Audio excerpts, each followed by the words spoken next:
Angin, tak ada hujan. Tiba-tiba nama Indonesia mengguncang dunia. Media-media top Eropa berebut memberitakan satu hal yang selama ini tak pernah mereka sangka, bahwa Indonesia kini diakui sebagai negara paling pemberani di dunia. Keberanian yang bukan hanya kata-kata, tapi sudah dibuktikan di tanah Arab, di hadapan polisi, di hadapan sistem, di hadapan dunia.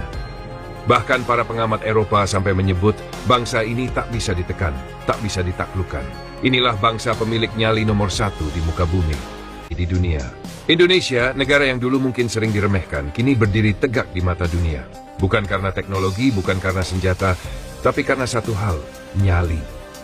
Ya, keberanian bangsa Indonesia kini tengah disorot oleh media-media besar Eropa. Mulai dari The Guardian, Le Monde, Marca, sampai Sky Sports Europe, semuanya mengangkat headline yang sama. Indonesia, the fearless nation. Bangsa Asia Tenggara ini buktikan arti sebenarnya dari keberanian. Semua bermula dari satu peristiwa yang viral di tanah Arab. Peristiwa yang membuat aparat keamanan Arab Saudi kelimpungan dan membuat dunia bertanya-tanya, siapa sebenarnya orang Indonesia ini? Kejadian yang mengguncang tanah Arab. Hari itu di Stadion King Abdullah Sports City, Jeddah, ribuan supporter timnas Indonesia datang dengan satu tujuan, menyuarakan semangat merah putih, mendukung Garuda berjuang di kualifikasi Piala Dunia 2026.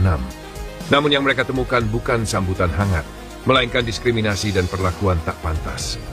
Gate stadion ditutup, akses dibatasi, bahkan polisi Arab Saudi menahan massa pendukung Indonesia. Mereka dipaksa berpindah dari satu pintu ke pintu lain, tanpa kejelasan, tanpa alasan yang masuk akal. Waktu terus berjalan, dan hanya tersisa 5 menit sebelum kick-off.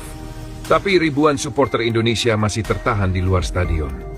Dan di saat itulah, sesuatu yang tak pernah dibayangkan terjadi. Supporter Indonesia, yang sejak awal dikenal sopan, tertib, dan ramah, mendadak berubah menjadi badai besar yang tak bisa dihentikan. Mereka menolak dihinakan. Mereka menolak dianggap remeh. Barikade kepolisian Arab yang tebal pun dijebol. Suara teriakan "Merdeka! Merdeka!" menggema di luar stadion. Dalam hitungan menit, ribuan supporter Indonesia menerobos masuk ke area stadion, membuat polisi Arab Saudi kalang kabut, berlarian tak tentu arah. Kepolisian Arab Saudi kalah nyali. Media-media Timur Tengah langsung geger. Tayangan video dari berbagai sudut memperlihatkan aparat keamanan Arab Saudi tak berdaya menghadapi amukan moral dari supporter Indonesia. Kepala kepolisian Arab Saudi bahkan akhirnya mengakui secara terbuka, "Jangan pernah mengusik nyali orang Indonesia. Mereka sangat berani, bahkan di negara kami, personel kami kewalahan. Mereka kalah bukan karena senjata, tapi karena mental dan tekad orang Indonesia." Pernyataan itu menjadi headline di berbagai media Arab dan langsung diterjemahkan oleh media Eropa. Dari sanalah lahir narasi baru tentang Indonesia, bahwa bangsa ini tak bisa ditekan, tak bisa dipermainkan. Media Eropa berlaporan khusus tentang kejadian ini.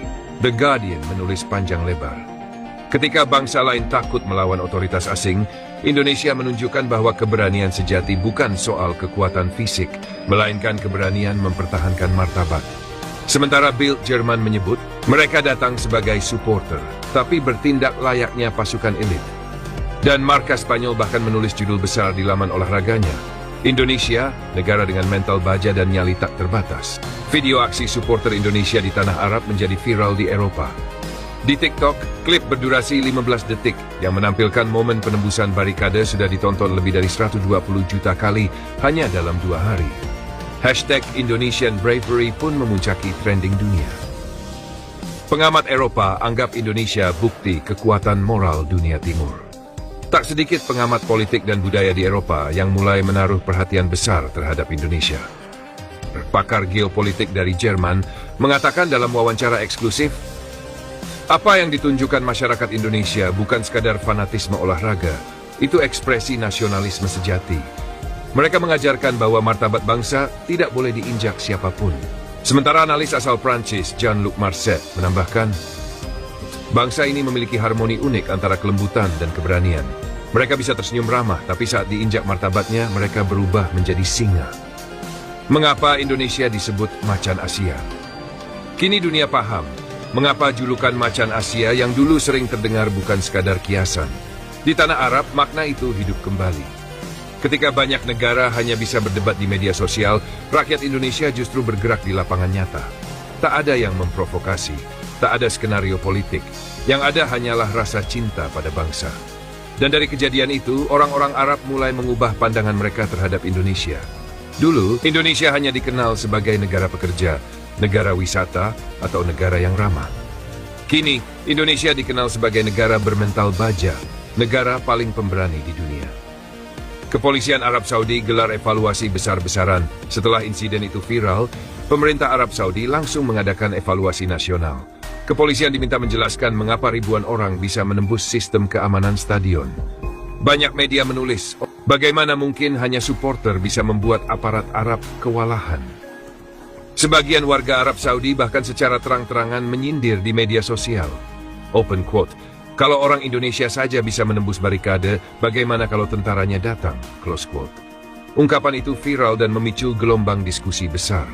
Arab Saudi akhirnya berjanji akan memperketat keamanan, tapi masyarakat dunia sudah terlanjur tahu bahwa ada bangsa di Asia Tenggara yang tak kenal takut, tak bisa ditekan, dan tak pernah tunduk.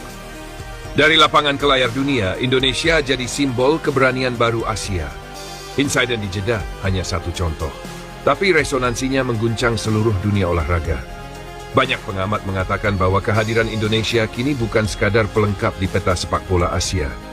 Indonesia adalah simbol perlawanan terhadap ketidakadilan. Wasit yang dianggap berat sebelah, keputusan yang tak adil, semua dibalas bukan dengan kekerasan, tapi dengan keberanian moral. Itulah yang membuat Eropa terkagum.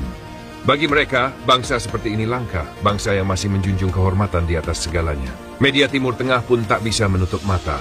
Media-media seperti Al Arabiya, Asharq News, dan Okas menulis panjang lebar tentang insiden di Jeddah. Bahkan salah satu headline mereka berbunyi, "Rakyat Indonesia, tenang di damai, berani di bahaya." Mereka mengakui bahwa Indonesia memiliki dua wajah yang unik, lembut saat disapa, tapi keras saat diinjak. Banyak warga Arab Saudi menulis di platform X open quote, "Kami salut pada rakyat Indonesia. Mereka datang bukan untuk ribut, tapi ketika keadilan tidak berpihak, mereka menunjukkan siapa mereka sebenarnya." Reaksi dunia, Indonesia dijadikan contoh moral global. Tak berhenti di situ. Laporan khusus dari BBC World Service bahkan menyebut Indonesia sebagai negara dengan keberanian sosial paling tinggi di dunia. Indeks Global Courage Rating 2025 yang baru dirilis oleh lembaga riset internasional Moral Compass menempatkan Indonesia di peringkat pertama dunia untuk kategori Collective Bravery. Peringkat ini mengalahkan Amerika Serikat, Prancis, Rusia, bahkan Ukraina. Mereka menyebut alasan utama, rakyat Indonesia memiliki keberanian kolektif untuk mempertahankan martabat nasional di luar negeri, tanpa senjata, tanpa kekerasan, tapi dengan tekad yang luar biasa. Close quote. Orang Indonesia itu takut hanya pada Tuhan. Salah satu komentar viral datang dari seorang jurnalis Arab bernama Fadel Al-Hamidi. Ia menulis, orang Indonesia itu punya karakter aneh. Mereka tidak takut pada polisi, tidak takut pada sistem, mereka hanya takut pada Tuhan. Dan karena itulah mereka tak bisa dikalahkan. Kami bukan arogan, kami hanya tak ingin diinjak. Kisah nyali yang membuat dunia berkaca. Apa yang terjadi di tanah Arab bukan sekadar viral. Itu adalah cermin dari jati diri bangsa Indonesia. Bangsa yang punya sopan santun tapi juga keberanian untuk berkata tidak saat kebenaran diinjak. Dan itulah yang kini diakui dunia. Indonesia bukan lagi hanya dikenal karena Bali, batik, atau rempah. Indonesia kini dikenal karena jiwa pemberaninya. Bangsa yang berani menegakkan kebenaran, bahkan di negeri orang. Bangsa yang tidak pernah kehilangan arah, karena tahu di mana kehormatan harus berdiri. Kini seluruh dunia tahu mengapa Indonesia layak disebut macan Asia. Bukan karena jumlah penduduknya, bukan karena militernya, tapi karena semangat dan nyali rakyatnya. Bahkan Kepala Kepolisian Arab Saudi pun telah berkata, kami kalah mental dari mereka. Indonesia memang bangsa berani. Dan kata-kata itu kini menjadi sejarah baru. Sejarah yang akan diingat dunia. Bahwa dari timur, dari negeri kepulauan yang disebut Indonesia, lahir bangsa paling pemberani di dunia. Itulah bukti nyata bahwa keberanian sejati bukan soal kekuatan otot, tapi soal kekuatan hati. Indonesia bukan bangsa yang